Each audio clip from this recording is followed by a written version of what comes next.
Olá pessoal, a paz do Senhor. Estou trazendo agora um vídeo um pouco diferente do que nós temos tratado no meu canal, @EBD como professor Marcelo Gomes. Eu vou estar trazendo alguns vídeos, não vai ser talvez toda semana, sobre alguns temas polêmicos, né? Eu estou trazendo aqui agora um assunto que é muito discutido no meio teológico, sobre o sacrifício de Jefté, né? A gente vê ali que as pessoas, os comentaristas, eles divergem na opinião. E às vezes algumas pessoas perguntam pra gente o que aconteceu de verdade. Então você vai ali no capítulo 11 de Juízes, eu vou estar falando um pouquinho sobre Jefté e eu vou trazer aqui as duas visões que é importante sobre esse assunto. Então, na minha introdução, eu coloquei assim: no livro de Juízes, capítulo 11, temos um caso intrigante relacionado à atitude precipitada de Jefté, um juiz que Deus usou para libertar Gileade dos amonitas.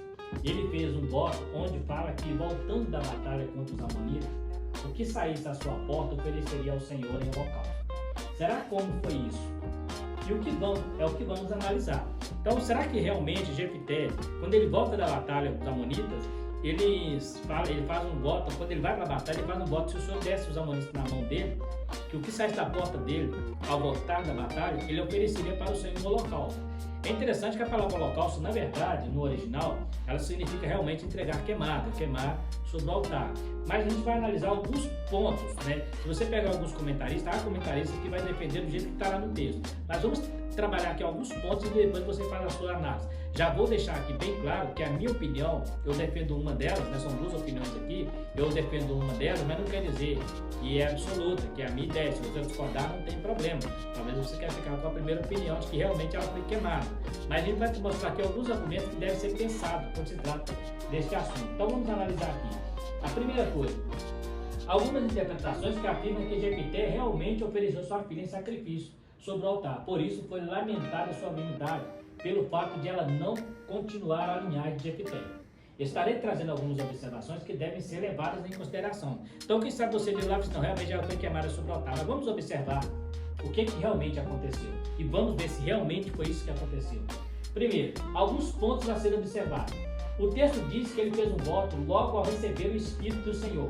Aí eu faço a pergunta: como pode alguém ter a experiência do Espírito Santo e logo fazer algo que Deus mais abomina? Essas referências aqui falam que Deus abomina sacrifícios humanos. Então, como pode? A Bíblia diz que assim que ele recebeu o batismo com o Espírito Santo, ou melhor dizendo, recebeu a presença do Espírito Santo na vida dele ali, ele foi tocado pelo Espírito, a primeira atitude que ele teve é fazer esse voto. Como pode a pessoa que recebe o Espírito Santo fazer um voto que está contra a lei de Deus? Sendo que ele foi levantado por Deus, então tem que se observar isso aí.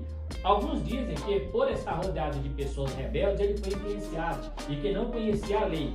Isso não se sustenta, uma vez que o Espírito do Senhor estava sobre ele e ele conhecia não só a lei, mas também a história de Israel. Ele conta aqui que os amonitas, quando eles saíram do Egito, eles não permitiram eles passar. Então ele conhecia a lei, né? E ele faz esse voto. Então não se sustenta por quê?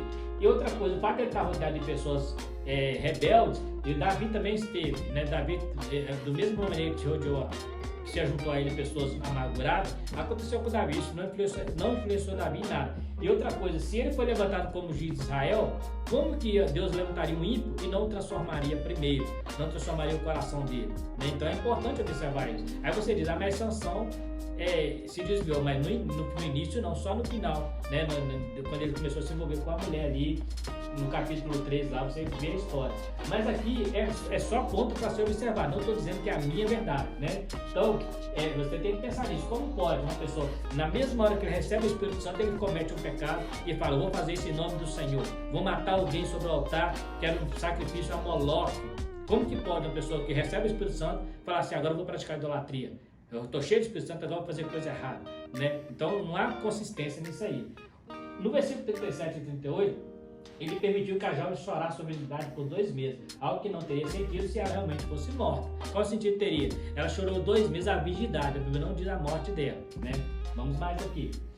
se Deus interviu no sacrifício de Isaac, por que não iria interferir no de Jefté? O voto poderia ser anulado quando envolvesse outras pessoas. Levítico 27, versículo 2, número 30, versículo 8, diz que até a mãe, a filha, se ela fizer um voto e o pai não ter conhecimento, ele pode anular aquele voto. Se ela fizer um voto na sua juventude de casar e o marido ficar sabendo do voto, ele pode anular aquele voto. Então, a mesma coisa poderia ter acontecido. Na hora que ele fez o voto, Deus falou assim: ó pai, isso eu não aceito sacrifício, isso é abominável nos meus olhos, né? Então, o que seria mais plausível é que a filha de Jefté tenha sido entregue no templo a serviço do Senhor, segundo o costume exigia exclusividade, não podendo ter relacionamentos conjugais. Aí você fala, os que defendem a outra ideia diz que essas mulheres não existiam, mas aqui tem as referências mostrando em Êxodo 38, versículo 8, 1 Samuel 2, 22 e Lucas 2, 36 e 38, que é o mais conhecido, o caso de Ana, que depois de viúva ficou no templo servindo ao Senhor. Então existiam assim essas mulheres. Essa referência mostra que existiam mulheres que não se afastavam do templo, então elas não tinham vida conjugal, nem mesmo familiar, ficavam como Samuel no templo o tempo todo. Então essa seria uma explicação mais plausível para não ferir o texto da prática do sacrifício humano, né? Para concluirmos, como Deus, além de não intervir, o escritor aos Hebreus o coloca na galeria dos heróis da fé. Então, se ele realmente cometeu esse grande pecado de ter sacrificado a sua filha, jamais ele estaria na galeria dos heróis da fé em Hebreus capítulo 11. Por quê? Porque estaria contradizendo o princípio. Né? É como se Deus pegasse um homem cheio de pecado, cometeu uma abominação e colocasse. Você não vai encontrar Manassés, que ofereceu seu filho a Moloque, na galeria dos heróis da fé, porque era um homem. Então quem praticava esse ato não eram pessoas que tinham Espírito Santo, mas pessoas que tinham pecado, pessoas que estavam cegas espirituais. Então nós vemos aqui que realmente, né, baseado nesses argumentos, é mais fácil entender de que ela foi entregue ao templo para servir ao Senhor. E por que ele chora, lamenta a sua virgindade? Porque ela, servindo ao Senhor no templo, ela não podia manter um relacionamento conjugal, e ali acaba a linhagem de Jefté, por isso ele chora. Na Bíblia não diz em momento algum, apesar de ele falar que ofereceria sacrifício, a Bíblia não diz que ele ofereceu ela sobre o altar queimado, até porque o sacerdócio não permitiria que o sacrifício humano acontecesse. O próprio Israel ficaria escandalizado ao saber que Jefté queimou sua própria filha, né? Os judeus conheciam a lei, por mais que eles estavam em pecado, eles sabiam que então, se aquilo tivesse acontecido, os próprios judeus ficariam escandalizados de ver um homem sendo usado para libertar Israel, ao mesmo tempo praticando um pecado, um dos mais abomináveis em Israel, que seria entregar o filho para ser queimado no altar, né? Que isso é um sacrifício a Moloque. Deus não aceita em momento algum esse tipo de sacrifício. Quando ele manda Abraão oferecer Isaac, ele estava fazendo um teste a Abraão. Quando Abraão estende a mão para matá-lo, ele intervém e mostra o cordeiro, está o cordeiro. Não precisa matar o teu filho. Agora eu sei que tu temes a Deus. Se Deus interferiu com Abraão, por que ele não interferia nesse caso aqui? Então são casos a pensar. Mas você fala assim, Marcelo, mas eu acredito que ela foi queimada só sobre o altar. Tranquilo, mas eu te dei argumentos aqui que dá para você pensar um pouco mais e ver se realmente isso aconteceu. Então, é um texto que a gente precisa ter em mente para a gente ter a mente aberta, né? Aí alguém fala assim, mas você está tentando contradizer. Não, o comportamento de Jefté é contraditório, né? É contraditório a todo o resto da sua história ali naquele episódio com os amonitas. E ele é um grande juiz, apareceu na galeria dos heróis da fé, e eu acredito que os escritores hebreus jamais colocariam um homem que cometesse sacrifício humano na galeria dos heróis da fé. Esta é a opinião minha, não é absoluta, respeito as demais opiniões. Se você achar e quiser fazer os comentários aí, fica tranquilo. No mais, que Deus possa abençoar você, e estaremos trazendo mais assuntos aqui relacionados a assuntos polêmicos da Bíblia, dificuldades bíblicas para ser discutido aqui.